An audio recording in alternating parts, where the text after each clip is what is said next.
जो स्किन होता है it is the largest organ of our human body and उसका जो हमारा रेशो होता है it is 15 to 20 square feets होता है, ठीक है। It is approximately 1.5 metre square. और अगर हम वेट की बात करें तो इट इज़ 4.5 से लेकर 5 kg तक इसका वेट होता है and which is 16% of the total body weight, ठीक है। 15 से 20 स्क्वायर फीट होता है या फिर 1.5 मीटर स्क्वायर बोल लो, अगर पूरा स्किन को निकाल लिया जाए तो 1.5 मीटर स्क्वायर का इतना लेंथ हो सकता है। 4.5 से 5 kg वेट हो सकता है and 16% of the total body weight इसका होता है, ठीक है। पीएच की बात करें तो इसका पीएच होता है 4.2 से 5.6 विच इज़ द एसिडिक, ठीक है। कमिंग टू द लेयर्स, तो आउटर से इनर की तरफ जाते हैं तो सबसे बाहर एपिडर्मिस होती है, तब हमारा डर्मिस होता है, then last is the hypodermis which is also known as the subcut layer, ठीक है। और अगर क्वेश्चन में ये भी पूछा जाता है मेलानिन कहाँ से सिक्रीट होता है, तो ठीक है, जो मेलानिन होता है जो कि हमारा रिस्पॉन्सिबल होता है स्किन कलर के लिए, वो हमारा एपिडर्मिस लेयर के जर्मिनेटिव लेयर से निकलता है, ठीक है। तो अभी हम पढ़ेंगे एपिडर्मिस लेयर के बारे में। एपिडर्मिस लेयर के अंदर भी बहुत सारे पॉइंट्स हैं हमारे, ठीक है। तो जैसे एपिडर्मिस लेयर जो होती है सबसे टॉप मोस्ट लेयर होती है, उसमें कोई ब्लड सप्लाई नहीं होता है, कोई नर्व सप्लाई नहीं होता है। और जो डर्मिस लेयर होती है एपिडर्मिस के नीचे वाली लेयर, वो उसे न्यूट्रिशन प्रोवाइड करती है, ठीक है। एपिडर्मिस को न्यूट्रिशन कौन प्रोवाइड करता है? उसके नीचे वाली layer which is the dermis layer, वो भी उसको जो ये न्यूट्रिशन प्रोवाइड करेगी वो प्रोवाइड करवाएगी बाय सिंपल डिफ्यूजन, ठीक है। सो जो हमारी एपिडर्मिस होती हैं उसके 5 सब लेयर्स होते हैं।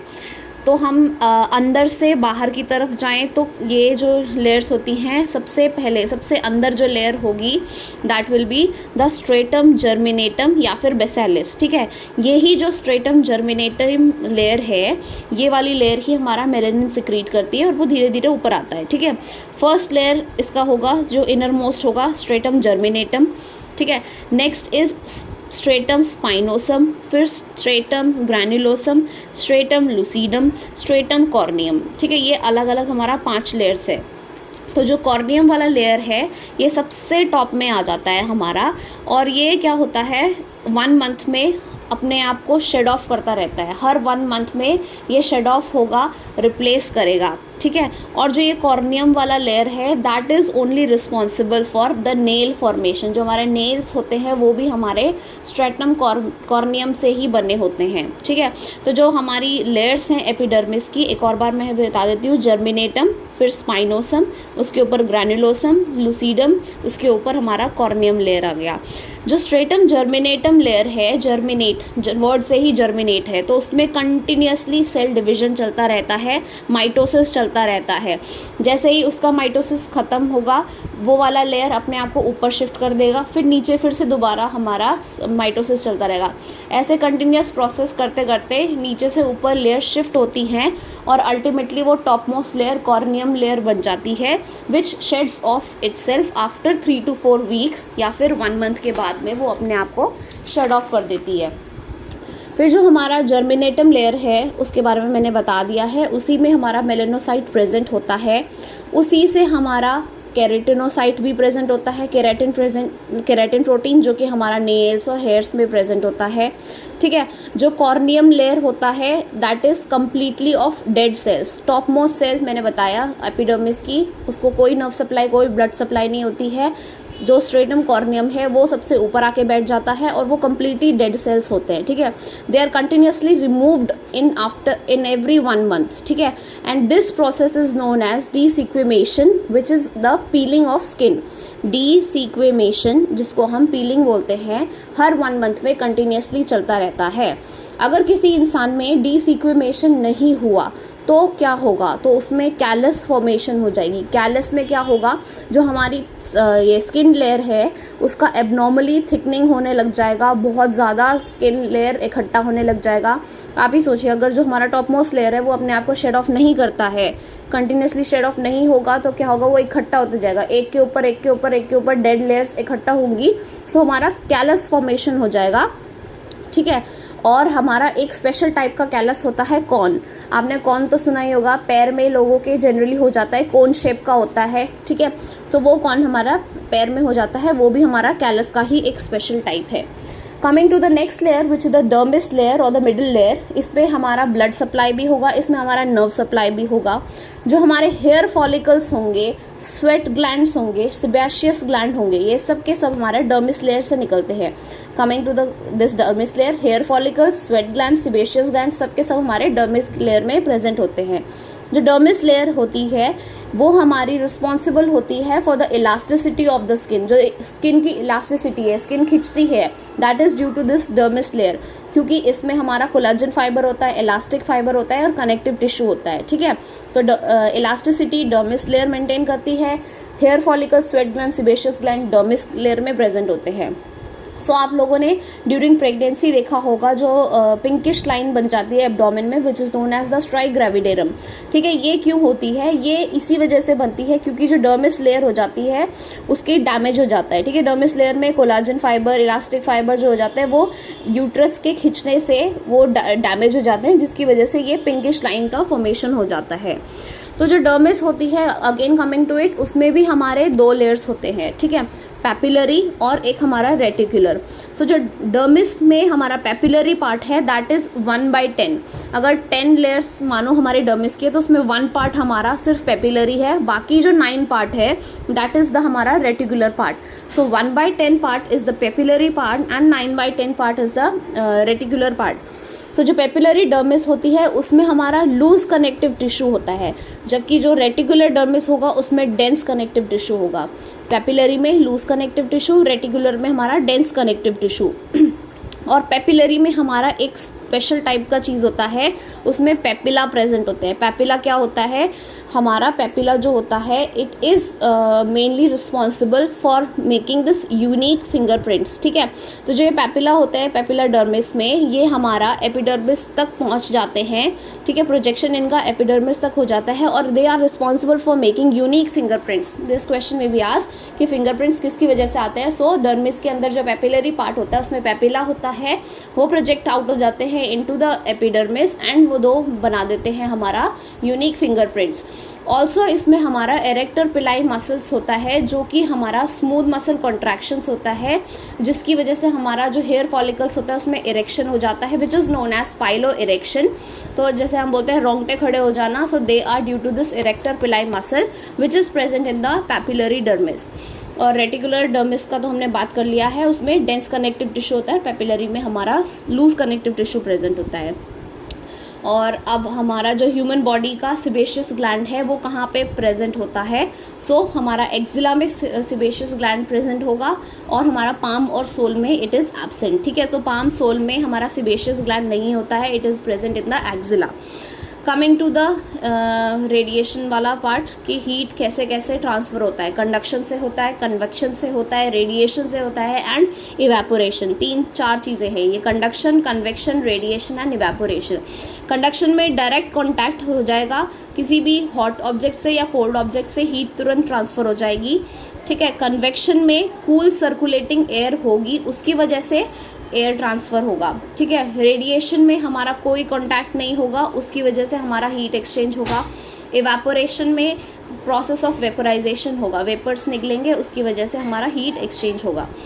तो इनके परसेंटेज जो होते हैं, conduction 3%, convection 15%, radiation 60% and evaporation जो होता है हमारा 22% हीट एक्सचेंज करने में हेल्प करता है, ठीक है। जो न्यूबॉर्न होते हैं उनमें हमने क्या चीज़ें करनी होती हैं अगर कंडक्शन से हीट लॉस प्रिवेंट करना है? तो वार्म पैडेड सरफेस में प्री वार्म आर्टिकल्स यूज़ करके हम कंडक्शन को रोक सकते हैं। कन्वेक्शन को हम कैसे रख सकते हैं? हम बच्चे को, जो न्यूबॉर्न बेबी है, उसको कूल सर्कुलेटिंग एयर से दूर रखेंगे, डोर्स और विंडोज़ को सारा क्लोज कर देंगे। इवेपोरेशन से कैसे हम उसे बचा सकते हैं? क्लीन ड्राई जो हमारा वार्म ब्लैंकेट होता है उससे बेबी को क्लीन भी करेंगे, उसी से हम बेबी को उसे रैप करेंगे, ठीक है। Clean and dry warm blanket से हम बेबी को ड्राई सुखा देंगे और नेक्स्ट हम क्लीन ड्राई ही में वार्म ब्लैंकेट में उसे कवर अप कर देंगे, ताकि इवेपोरेशन की वजह से बच्चे का हीट लॉस ना हो और उसे हाइपोथर्मिया ना हो।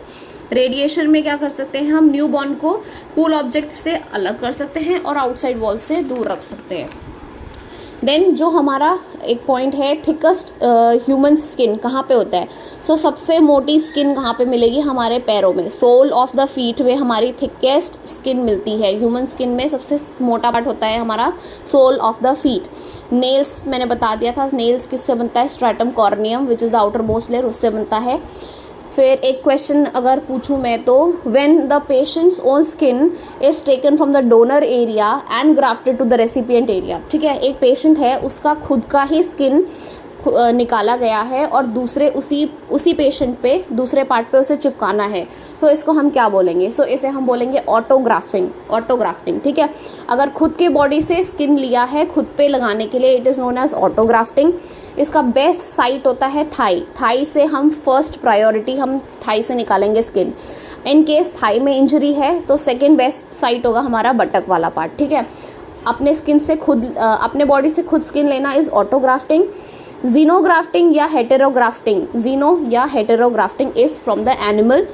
एलोग्राफ्टिंग या homografting is from the different person other than the identical twin, ठीक है। आइडेंटिकल ट्विन ना होने से हम एलोग्राफ्ट या होमोग्राफ्ट बोलते हैं, किसी और लोग से लेना। आइसोग्राफ्ट या सिनग्राफ्ट हम लेते हैं जो हम अपने आइडेंटिकल ट्विन से लेते हैं। अगर कोई ट्विन्स हैं वही खुद अपना स्किन दे रहा है तो it is known as isograft या सिनग्राफ्ट, ठीक है। देन एक क्वेश्चन है, what is the acceptable range for tepid bath? Tepid bath के लिए क्या एक्सेप्टेबल रेंज है? सो टेपेड बाथ होता क्या है, इसमें क्या होता है, पेशेंट जो होता है उसको अप टू नेक हम पानी में डुबा के रखते हैं, ठीक है। जो वो टेम्परेचर होता है it is very slight less than the body temperature, तो हमारा जो टेम्परेचर होगा that will be around 95 to 97 degree Fahrenheit, ठीक है, जो वाटर का टेम्परेचर होगा। तो जो टेपेड बाथ का acceptable range of temperature is 95 to 97 degree Fahrenheit. Then coming to psoriasis, ठीक है। सोरियासिस एक स्किन डिजीज़ है जिसमें क्या हो जाता है, हमारा स्केली पैचेस हो जाते हैं, mainly in the elbow region या फिर आपका ये नी रीजन में मिल सकता है, ठीक है। सो इनमें हमारा स्केली वाइट पैचेस हो जाते हैं, ठीक है। And these are pruritic lesions and red and papules भी इसमें मिल जाता है, ठीक है। सो जो सोरियासिस होता है इट इज़ नॉन इन्फेक्शियस, ठीक है। सो ये इन्फेक्शियस नहीं होता, it is non infectious and इसमें स्किन का इन्फ्लेमेशन हो जाता है, ठीक है। मोस्ट कॉमनली क्या होता है, जो केराटिन सिंथेसिस होती है, ठीक है, उसमें हमारा जो सिल्वर वाइट पैचेस हो जाते हैं वो फॉर्म हो जाती हैं, स्केली लीजन्स हो जाती हैं, जो हमारा रेड पैप्यूल्स बन जाता है, स्कैल फॉर्मेशन हो जाता है, इसकी वजह से हमें इचिंग होने लग जाती है, पेशेंट को प्लाक फॉर्मेशन हो जाता है, ठीक है। तो मोस्ट कॉमन साइट कहाँ पे होता है, स्कैल्प पे, नी पे और एल्बो पे। मोस्ट कॉमनली हमारा 3 जगह पे मिलता है, स्कैल्प पे, नी पे और एल्बो पे, ठीक है। एंड इसके कॉजेज़ हम क्या बोल सकते हैं, ऐसे तो इनका कॉजेज़ इतना कुछ पता नहीं है क्या है, बट फिर भी स्ट्रेस एक कॉज बोल सकते हैं, कोई इंसान को ट्रॉमा या इंजरी हुआ है वो कॉज बोल सकते हैं, कभी किसी इंसान को पहले कभी कोई इन्फेक्शन हुआ है उसके बाद इसको सोरियासिस हो सकता है। इसको हम ऑटो इम्यून डिजीज़ भी बोल सकते हैं, ऑटो इम्यून की वजह से भी हो सकता है and due to some hormonal causes भी ये हो सकता है। Then coming to one more important point कि अगर सोरियासिस किसी इंजरी या ट्रॉमा के बाद हुई है, किसी साइट पे सोरियासिस हुआ है आफ्टर इंजरी और trauma, then it is known as Koebner phenomena, KOBNER, Koebner phenomena बोलते हैं अगर किसी भी साइट पे सोरियासिस या कोई इंजरी या ट्रॉमा हुआ है, ठीक है। सोरियासिस हुआ है आफ्टर एन इंजरी और trauma to a site is known as Koebner phenomena, ठीक है। तो और हमारा जो सोरियासिस है इसका मैनेजमेंट क्या होता है, इसका हम मेनली कोई टॉपिकल स्टेरॉइड्स दे देंगे या सिस्टमिक ड्रग दे देंगे, तो जब तक हम स्टेरॉइड्स को यूज़ करेंगे तब तक पेशेंट का ये रिलीफ रहेगा and after he stops these steroids उसको वापस से वो सिम्टम्स दिखने लग जाएंगे, ठीक है। Next coming to an important disease which is the scabies, ठीक है। तो हमने पढ़ा सोरियासिस के बारे में, it is non infectious. Coming to scabies, scabies is highly contagious, ठीक है, कंटेजियस होती है। स्केबीज़ में पेशेंट को आपको ये आइसोलेट करना पड़ेगा, ठीक है, क्योंकि ये एक इंसान से दूसरे इंसान में फैल सकता है by direct contact. Therefore we need to isolate the patient in case of scabies. Scabies infection is a parasitic infection, ठीक है, पैरासाइट से होने वाला इन्फेक्शन है। इसके पैरासाइट को हम बोलते हैं सार्कोप्टीज स्केबी, जिसको हम इच माइट भी बोलते हैं, and it is mainly a female etch might, ठीक है। तो सार्कोपिटिस स्केबी एक पैरासाइट है जिसकी वजह से हमारा स्केबीज इन्फेक्शन हो जाता है, ठीक है। तो इसमें क्या होता है, जो फीमेल इच माइट होती है, ठीक है, फीमेल इच माइट है, आप रात को सो रहे हैं, आपके एपिडर्मिस के अंदर घुस जाएगी चुपके से, ठीक है। वहाँ पे एक जैसा एक क्या बोलते हैं खरगोश होता है, वो अपने लिए जब ज़मीन के नीचे जाता है तो वो छेद करता है ना, तो सेम इच माइट भी आपके एपिडर्मिस में एंटर होगी, एक छोटा सा जाने का रास्ता बनाएगी which is known as the burrow. It is a tunnel under the skin, ठीक है। वहाँ पे जाएगी and it will lay egg there, वहाँ पे अंडे दे देगी, एंड आफ्टर 4 to 5 days वो जो फीमेल इच माइट होगी इट विल डाई। अब जो उसके एग्स हैं 4 to 5 weeks 3 to 4 days बाद उसके जो एग्स हैं दे विल रप्चर, ठीक है, रप्चर हो जाएंगे, उसमें से वो और इच माइट्स निकलेंगे and they again will reproduce there, ठीक है। तो वो वहाँ पे रिप्रोड्यूस करेंगे। इसके ऐसे बहुत ये प्रोसीजर चलता रहता है। फीमेल इच माइट एंटर करेगी एपिडर्मिस में, बरो टनल बनाएगी, वहाँ पे जाएगी, वहाँ पे एग लेस करेगी। 4 to 5 weeks बाद वो खुद तो मर जाएगी, बट 3 to 4 days बाद उसके जो वो एग्स हैं दे विल रप्चर, वहाँ पे वो दोबारा रिप्रोड्यूस करेंगे एंड ऐसे फैलता जाता है स्केबीज हमारा, ठीक है। इसका जो डायग्नोस्टिक टेस्ट है इट इज़ द फाइन, इसमें क्या होता है, हम यूवी रेडिएशन के अंडर हम एक टेस्ट करते हैं which is known as the Wood light examination, Wood light examination, ठीक है, लकड़ी वाला एग्जामिनेशन बोल सकते हैं इसे, वुड लाइट एग्जामिनेशन। इसमें क्या होता है, जब आप यूवी रेज के अंदर अपना ये स्किन को देखेंगे, you can see fine greyish red like threads, ठीक है। तो fine greyish red like thread आपको देखने को मिलेगा इन केस ऑफ दिस स्केबीज। तो इसका सिम्टम्स क्या होगा, बहुत ज़्यादा आपको एक्सेसिव इचिंग होगी ड्यूरिंग द नाइट टाइम, ठीक है। आपका सोने का टाइम होगा तो इनका जगने का टाइम होगा, तो नाइट टाइम पे आपको बहुत ज़्यादा सिवियर इचिंग हो सकती है एंड उसकी वजह से आपको पैपुलर रैशेस देखने को मिल सकते हैं। इसका मैनेजमेंट देखें तो what is the management of this, तो आपको इसके लिए एक लोशन मिलता है which is the permethrin lotion, permethrin lotion, PERMITHRIN, permethrin lotion 5% मिलता है, जो कि आफ्टर बाथ होता है, ठीक है। आफ्टर बाथ आपको होल बॉडी पे अप्लाई करना है एक्सेप्ट फॉर योर आईज, ठीक है। तो ये आपको 12 आवर्स तक अपने बॉडी पे रखना है, ठीक है। ये ड्रग ऑफ चॉइस है आपका सार्कोपिटीज का, ये स्केबीज का, ठीक है। Permethrin lotion 5% after bath on whole body except eyes आपको अप्लाई करना है, and it should be not used under 2 years children since it can cause neurotoxicity in those patients, ठीक है। तो वहाँ पे ये न्यूरोटॉक्सिसिटी कॉज कर सकता है अंडर 2 years के बच्चों पे। सो जो पेशेंट है उसको आइसोलेट करना है, अगर उसने परमेथ्रिन लोशन भी लगा लिया है तो, ठीक है। तो जो परमेथ्रिन लोशन है अगर उसने 12 घंटे तक एक दिन लगा लिया है तो 3 to 4 weeks तक उस पर वो काम कर सकता है, ठीक है। Next coming to another disease SLE, systemic lupus erythematosus. ये एक डिजीज़ है जिसको हम ऑटो इम्यून कंडीशन बोल सकते हैं, और इसमें हमारा मोस्ट कॉमनली हमें इसमें बटरफ्लाई फेशियल मास्क दिखेगा, ठीक है। मुंह पे बटरफ्लाई फेशियल मास्क दिखेगा which is also known as the malar rashes, MALAR, malar rashes भी बोलते हैं बटरफ्लाई फेशियल रैशेज को, which are seen in SLE which is an autoimmune condition, ठीक है। क्योंकि मैलर रैशेज क्यों बोलते हैं, क्योंकि ये फेस के जो मैलर रीजन है उसमें प्रेजेंट होते हैं, ठीक है। एंड जो हमारा कौन से बॉडी पार्ट्स को SLE इफेक्ट करती है, तो it mainly effects main organs, ठीक है। ब्लड में अगर SLE से हो जाता है तो हमारा अनीमिया हो जाता है। अगर किडनी को इफेक्ट करती है तो हमारा पेनलेस हिमेचूरिया होगा, ब्लड दिखेगा हमें but it will be painless, and proteinuria भी हमें दिखेगा। इन केस ऑफ हार्ट ये पेरिकार्डियाइटिस कॉज कर देती है, लंग्स में प्लूराइटिक चेस्ट पेन दिखेगा, बोन्स में हमें अर्थरेल्जिया, माइल्जिया, ये बोन पेन और मसल पेन दिखेगा, ठीक है। आइज़ में हमारा ड्राई आइज़ हो जाएगा, कॉर्निया हमारा ड्राई हो जाएगा। What will be the management of SLE, so vitamin rich diet खा सकते हैं, रिच विटामिन C वाली, ठीक है। डेली टेम्परेचर मैनेज करना है, पेशेंट का डेली टेम्परेचर मेंटेन करना है, चेक करना है। Balance the periods of rest and activity and use of mild soap, ठीक है। हार्ड सोप नहीं यूज़ करना है, माइल्ड सोप यूज़ करना है। रेस्ट एंड एक्टिविटी के टाइम पीरियड को मैनेज करना है, टेम्परेचर डेली लेना है और विटामिन C की रिच डाइट लेनी है। Next coming to another disease which is the herpes zoster which is also known as the shingles, ठीक है।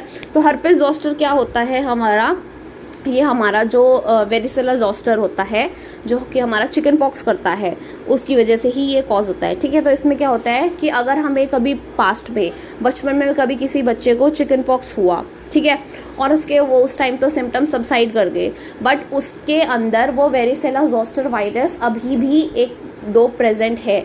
उस टाइम पे वो अपने डॉर्मेंट स्टेज पे थे, ठीक है, उन्होंने कुछ किया नहीं, कुछ भी नहीं किया, but as the patient grows older उसकी इम्यूनिटी लूज होती है, so then the varicella zoster virus जो कि अपनी डॉर्मेंट स्टेज पे था वो निकल जाएगा और वो उस पेशेंट में हर्पिस जोस्टर को कॉज कर लेगा।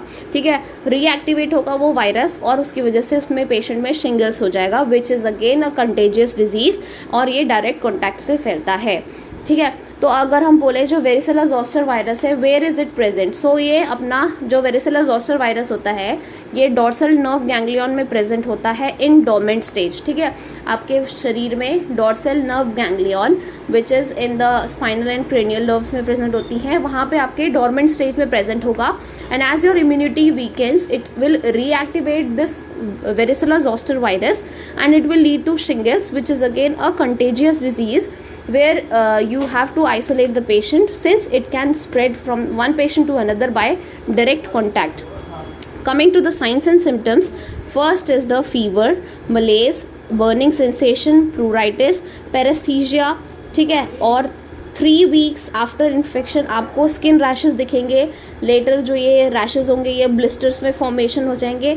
ठीक है, तो इसका मेन मैनेजमेंट तो फर्स्ट तो हमारा आइसोलेशन है, आइसोलेशन करना है पेशेंट का। ठीक है, then we can give antiviral medications, antiviral medication दे सकते हैं पेशेंट को, जैसे एसाइक्लोविर। ठीक है, देन एक वैक्सीन आती है जोस्टावैक्स, ZOSTAVAX. This Zostavax vaccine is for a person who is more than 60 years of age. ठीक है, उसका इम्यूनिटी ऑलरेडी कॉम्प्रोमाइज हो चुका है, तो हमने उसको इसको दे सकते हैं जोस्टावैक वायरस वाले पेशेंट को who is above 60 years of age. ठीक है, अगर किसी पेशेंट में इम्यूनिटी कॉम्प्रोमाइज है, इन केस कि उसको HIV है या फिर उसका TB है या फिर उसका कैंसर है, तो then we will not be giving this vaccine, but normal healthy patient है 60 years से ऊपर है, then we can give this Zostavax vaccine to a patient. ठीक है, देन इसमें जो पेन होता है दैट इज़ न्यूराइटिक पेन, क्योंकि ये डॉर्सल नर्व गैंग्लियन में प्रेजेंट होता है ना, तो न्यूराइटिक पेन होता है इसमें which can last up to 6 months। ठीक है, और इसकी वजह से हमारा जो बेल्स पाल्सी होता है उसका रिस्क होने का चांस बहुत ज़्यादा हो जाता है। ठीक है, क्योंकि ये बेल्स पाल्सी हमारा 7th क्रेनियल नर्व की वजह से होता है मेनली, सो इसमें हमारा देख सकते हैं न्यूराइटिक पेन होता है which last up to 6 months, and ये हमारा बेल्स पाल्सी का रिस्क को इंक्रीज कर देता है। बेल्स पाल्सी किसकी वजह से होता है, it is due to the हमारा 7th क्रेनियल नर्व की वजह से। ठीक है, so these are the main things we have read so far. एक डिजीज़ होती है स्क्लेरोडर्मा, वो भी हम पढ़ सकते हैं, it is auto immune disease, और इसमें क्या होता है हमारा जो हार्डनिंग हो जाती है, टाइटनिंग हो जाती है of the skin due to the effect on the connective tissue, connective tissue के ऊपर इफेक्ट पड़ने से स्किन की टाइटनिंग और हार्डनिंग हो जाती है। So this was about some of the important diseases in integumentary system which may be asked in this questions. Okay, thank you so much.